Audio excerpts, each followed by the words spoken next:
అందరికీ నమస్కారం. ఈసారి 2 సంవత్సరాలు కళ్ళు మూసుకోండి మా పార్టీ వస్తుంది అనేసి ఆశించొద్దు. ఎందుకంటే ఈసారి వచ్చేది ఖచ్చితంగా బీజేపీ పార్టీ. ఆంధ్రప్రదేశ్ ప్రజలు గమనిస్తున్నారు. కాంగ్రెస్ పార్టీ ఏం చేసింది, తెలుగుదేశం పార్టీ ఏం చేసింది, వైఎస్ఆర్సీపీ పార్టీ ఏం చేసిందని అందరూ గమనిస్తూ ఉన్నారు. ఎందుకంటే కేంద్ర ప్రభుత్వం ఇచ్చిన పథకాలు ఇలాగా మార్చుకుంటున్నారు.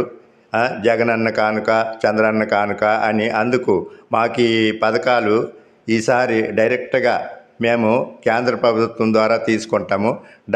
డబుల్ ఇంజిన్ చేసుకుంటాము, డబుల్ ఇంజిన్ గెలిపిస్తాము. ఎందుకంటే బీజేపీ పార్టీ ఇచ్చిన పథకాలు నేరుగా వచ్చేటట్టు ఈ మధ్యవర్తత్వం మాకు అక్కర్లేదు. మధ్యవర్తులు ఉండడమే కదా మాకు ఈ ప్రాబ్లమ్స్. సపోజ్ ఇప్పుడు జొన్న గింజలు 2400 కేంద్రం ప్రకటించింది. ఇక్కడ గవర్నమెంట్ కొనలేకపోతుంది, స్టేట్ గవర్నమెంటు. అందుకని మేము బీజేపీని గెలిపించుకుంటే మా రైతులకి ఈ కష్టాలు ఉండవు కదా. అందుకని ఈసారి ఖచ్చితంగా వచ్చేది బీజేపీ ప్రభుత్వమే.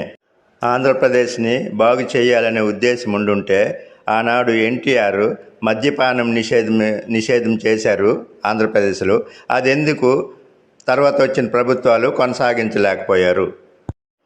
ఎన్టీఆర్ ప్రవేశపెట్టిన కిలో బియ్యం 2 రూపాయలు కొనసాగిస్తున్నారు ఇంతవరకు.